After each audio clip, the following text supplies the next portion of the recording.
Hi everyone, मेरा नाम है कौस्तुभ काले। मैं चार्टर्ड अकाउंटेंट और सीएफए हूँ। हम हमारे क्लाइंट्स को सभी तरह के इन्वेस्टमेंट्स और इंश्योरेंसेस में हेल्प करते हैं।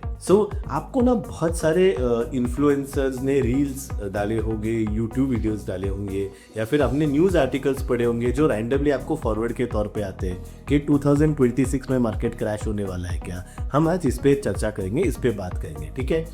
पहले तो ना एक एक्टिविटी कीजिए, आप गूगल में जाइए और कोई भी साल, जो भी साल आपको अच्छा लगता है, वेदर इट 2019, 2020, 21, कोई भी year as a test including 2025 डाल के देख लीजिए और उसके सामने कीवर्ड में लिखिए मार्केट क्रैश।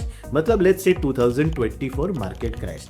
आपको पता चलेगा ऐसे न्यूमरस इन्फ्लुएंसर्स, न्यूमरस रिपोर्ट्स आते हैं जहाँ पे हर साल कोई ना कोई प्रेडिक्ट करता है कि मार्केट शायद क्रैश करेगा। इसका अर्थ क्या है कि ये सभी लोग प्रेडिक्ट कर रहे हैं बहुत रैंडमली। कोई भी एक पर्सन एक्यूरेटली प्रेडिक्ट कर ही नहीं सकता है कि स्टॉक मार्केट शॉर्ट टर्म में कहाँ जाएगा। इसका अर्थ क्या है, नेक्स्ट ईयर सेंसेक्स दिसंबर में क्या लेवल पे होगा ये कोई नहीं बता पाएगा, ठीक है। आपको क्या करना है, आपको इन सभी रिपोर्ट्स को इग्नोर करना है। आपको बस एसेट एलोकेशन पे फोकस करना है। एसेट एलोकेशन पे फोकस करना, इसका अर्थ क्या हुआ, ऐसा कोई भी पैसा जो आपको नेक्स्ट 3 साल नहीं लगे, मिनिमम आइडियली 5 ईयर्स नहीं लगे, ऐसा ही पैसा आपको स्टॉक मार्केट्स में डालना है। Whether it is equity mutual funds, hybrid mutual funds या डायरेक्ट स्टॉक्स। आपका टाइम होराइजन 3-5 ईयर्स मिनिमम रखिए, ठीक है। वही पैसा, लॉन्ग टर्म का पैसा आप स्टॉक्स म्यूचुअल फंड्स में डाल सकते हो। जो शॉर्ट टर्म का पैसा है और जो इमरजेंसी फंड है आपका, उसको आपको आइदर डेट म्यूचुअल फंड्स में डालना है या फिर उसको आपको बैंक एफडी आरडी में ही रखना है। जब आप ये एसेट एलोकेशन सही रखोगे, आपको नर्वसनेस होगा ही नहीं जब मार्केट वोलेटाइल हो। मार्केट वोलेटिलिटी मतलब मार्केट ऊपर जाए या मार्केट नीचे जाए, आपको नर्वसनेस और रेस्टलेसनेस नहीं होगा। एसेट एलोकेशन बहुत जरूरी है। एट द सेम टाइम ये ध्यान रखिए कि वोलेटिलिटी ये मार्केट का गिफ्ट होता है। मार्केट का नीचे जाना, ऊपर जाना, साइडवेज घूमना, ये मार्केट का गिफ्ट होता है। It's a feature, not a bug.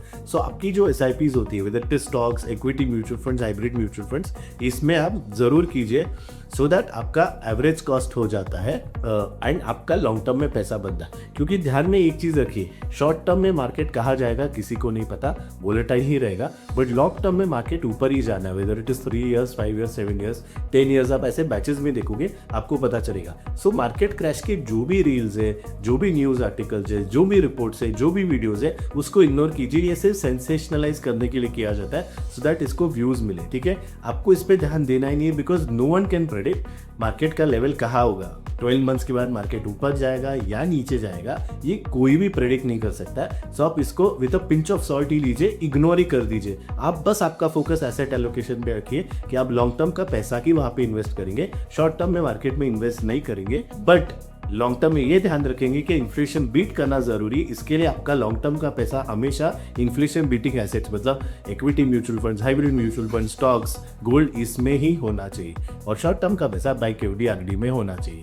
And invest sufficiently करना बहुत जरूरी है। मार्केट क्या कर रहा है इस पे ध्यान मत दीजिए। आपको क्या करना है आपके पर्सनल फाइनेंस के लिए, आपके फाइनेंशियल गोल्स के लिए, वो देखिए। Whether you are investing sufficiently for your financial goals, whether you are doing sufficient SIPs, whether you are increasing your SIPs every 12 months, whether you are doing lump sum investments beyond SIPs regularly, ये चीजें आपको ध्यान में रखनी जरूरी है। ये आपको फाइनेंशियल गोल्स पे अचीव करने में हेल्प करेगी। आपका फोकस मार्केट पे मत रखिए, आपका फोकस फाइनेंशियल गोल्स पे रखिए, आपका फोकस एसेट एलोकेशन पे रखिए। फिर you will not be bothered by these articles and reports.